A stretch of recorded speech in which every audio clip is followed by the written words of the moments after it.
नमस्कार दोस्तों, आप सभी का हमारी YouTube चैनल ARCP शर्मा में स्वागत है। दोस्तों, मैं आज एक विशेष सीरीज आप सभी के लिए प्रारंभ कर रहा हूं। आप सभी बहुत ही खुश होंगे क्योंकि ये जो सीरीज है वो साइंस की है और टॉपिक वाइज है। मात्र 10 मिनट का वीडियो होगा जिसमें 20 पर्सन होंगे। ओके, प्रत्येक दिन 20 पर्सन और वो भी टॉपिक वाइज, यानी कि एक महीने में 600% आपके कंप्लीट हो जाएंगे। और आज का जो टॉपिक है वो है अम्ल, जो लवण व क्षार। ओके, इसके बारे में हम चर्चा करने वाले हैं। तो पहला प्रश्न है, अम्ल वह पदार्थ है जो देते हैं, क्या देते हैं आपको आंसर में बताना है। इलेक्ट्रॉनों को ग्रहण करता है, इलेक्ट्रॉन प्रदान करता है, प्रोटॉन देता है या OH आयन देता है। तो इसका राइट आंसर हो जाएगा प्रोटॉन देता है।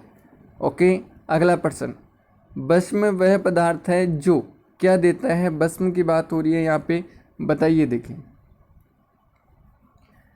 भस्म वह पदार्थ है जो प्रोटॉन देता है, प्रोटॉनों को ग्रहण करता है, इलेक्ट्रॉन देता है, इलेक्ट्रॉन युग्म ग्रहण करता है। तो इसका राइट आंसर हो जाएगा प्रोटॉन ग्रहण करता है। ओके, क्या हो जाएगा, प्रोटॉन ग्रहण करता है। भस्म को क्षार बोलते हैं। ओके, भस्म को क्या बोलते हैं, क्षार बोलते हैं। तो क्षार की बात हो रही है यहाँ पे। अगला प्रश्न है, अम्ल और क्षार अभिक्रिया करके बनाते हैं, क्या बनाते हैं। तो यहाँ पे राइट आंसर हो जाएगा लवण बनाते हैं। अम्ल और क्षार अभिक्रिया करके क्या बनाते हैं, लवण बनाते हैं। अगला प्रश्न, उदासीन क्रिया में बनता है, क्या बनता है उदासीन क्रिया में। अम्ल बनता है, भस्म बनता है, लवण बनता है या लवण या जल बनता है। तो इसका राइट आंसर हो जाएगा लवण तथा जल। उदासीन क्रिया में क्या बनता है, लवण व जल बनता है। अम्ल तथा क्षार के परीक्षण के लिए किसका प्रयोग किया जाता है। लिटमस पत्र, कोबाल्ट पत्र, अमोनिया पत्र, इनमें से कोई नहीं। तो इसका राइट आंसर हो जाएगा लिटमस पत्र। अगला प्रश्न, नीले पत्र को लाल कर देते हैं, क्या कर देते हैं नीले पत्र को लाल, कौन से कर देते हैं, अम्ल, भस्म, क्षार, लवण। तो यहाँ पे राइट आंसर हो जाएगा अम्ल। नीले पत्र को लाल कौन कर देते हैं, अम्ल कर देते हैं। ओके, अगला प्रश्न, लाल पत्र को नीला कर देते हैं वो क्या कहलाते हैं। अम्ल, भस्म, लवण, इनमें से कोई नहीं। तो राइट आंसर हो जाएगा भस्म या क्षार। ओके, यानी कि लाल को नीला तो क्षार करते हैं और नीले को लाल अम्ल करते हैं। ओके,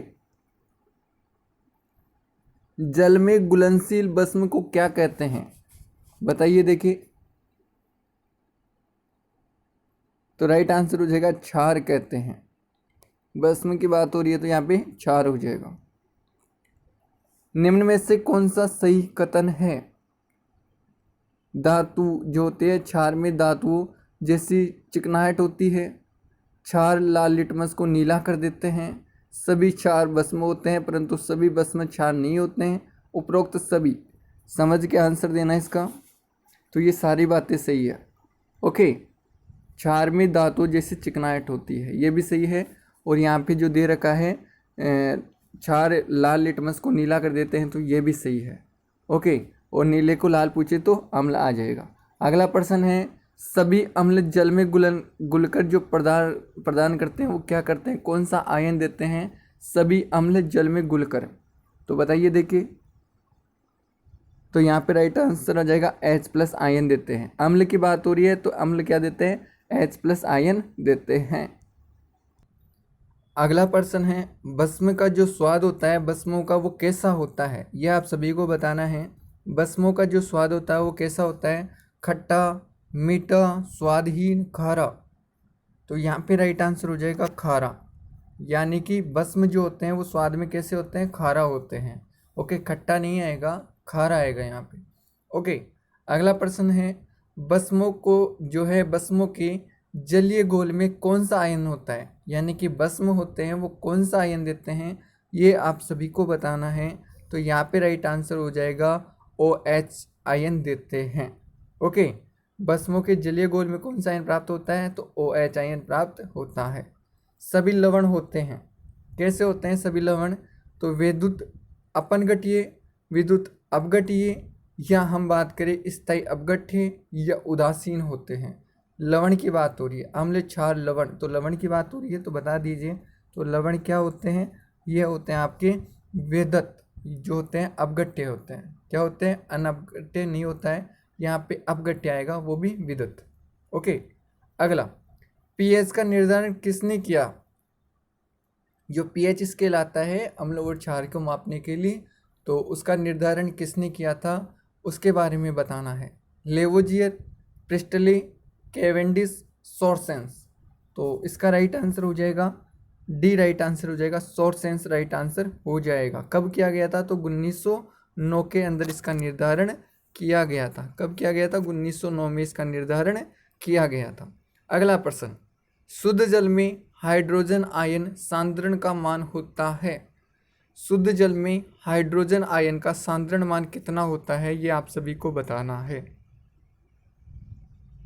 तो इसका राइट आंसर हो जाएगा 10 से 7, यानी कि 7 से 10। ओके, शुद्ध जल में हाइड्रोजन आयन की सांद्रता का मान पूछ रहा है। अगला प्रश्न, अम्लीय घोल का पीएच मान कितना होता है? अम्ल का जो पीएच मान है वो कितना होता है, ये आप सभी को बताना है। तो इसका राइट आंसर हो जाएगा यानी कि 7 से कम।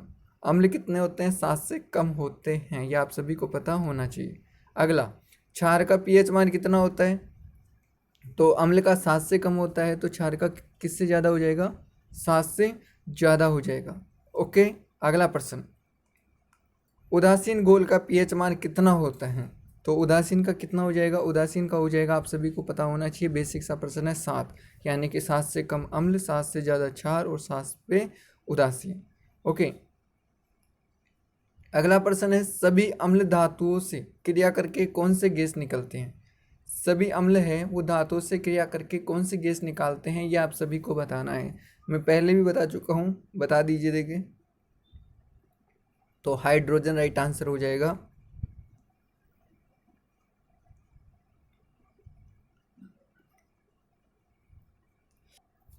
आज का अंतिम जो है प्रश्न है, सामान्य व्यक्ति का रक्त का पीएच मान कितना होता है? जो मनुष्य है उसके रक्त का पीएच मान कितना होता है? तो ये आप सभी को बताना है। इसका राइट आंसर हो जाएगा 7.4 होता है। कितना होता है? 7.4 होता है। ओके, तो आपको ये 10 मिनट की जो सीरीज है वो कैसी लगी? आप इस 10 मिनट की सीरीज के साथ साथ में सभी टॉपिक पढ़ सकते हैं, और ऐसा नहीं है, ये टॉपिक जो है आपको बहुत ही लाभदायक होंगे आने वाली एग्ज़ाम में। अब आप जो है आज ये तो सीख चुके हैं कि अम्ल का पीएच मान 7 से कम, क्षार का 7 से ज़्यादा, और उदासीन होते हैं उनका 7 होता है। अम्ल क्या होते हैं, क्षार क्या होते हैं, लवण क्या होते हैं, भस्म क्या होते हैं, ये आपने जाना। इसके साथ साथ में आपने जाना व्यक्ति का पीएच मान कितना होता है? 7.4 होता है। ओके, इसके अलावा शुद्ध जल का पीएच मान भी पूछ लेते हैं, तो वो भी मैं आपको बता देता हूँ, 7 होता है। एक चीज़ और याद रखना, शुद्ध जल का पीएच मान पूछे तो आपको 7 करना है। शुद्ध जल का पीएच मान पूछे तो क्या करना है? 7 बताना है आपको। कितना होता है? 7 होता है। मनुष्य के खून का पीएच मान पूछे तो मनुष्य के खून का पीएच मान जो होता है कम क्षारीय होता है। ओके, कैसा होता है? क्षारीय होता है, लेकिन कम क्षारीय होता है। मनुष्य का पीएच मान जो होता है रक्त का, वो कम क्षारीय होता है। ये 2-3 प्रश्न और पूछ ले जाते हैं जो आप सभी को पता होना चाहिए। आज के लिए इतना ही, मिलते हैं नेक्स्ट वीडियो में। धन्यवाद।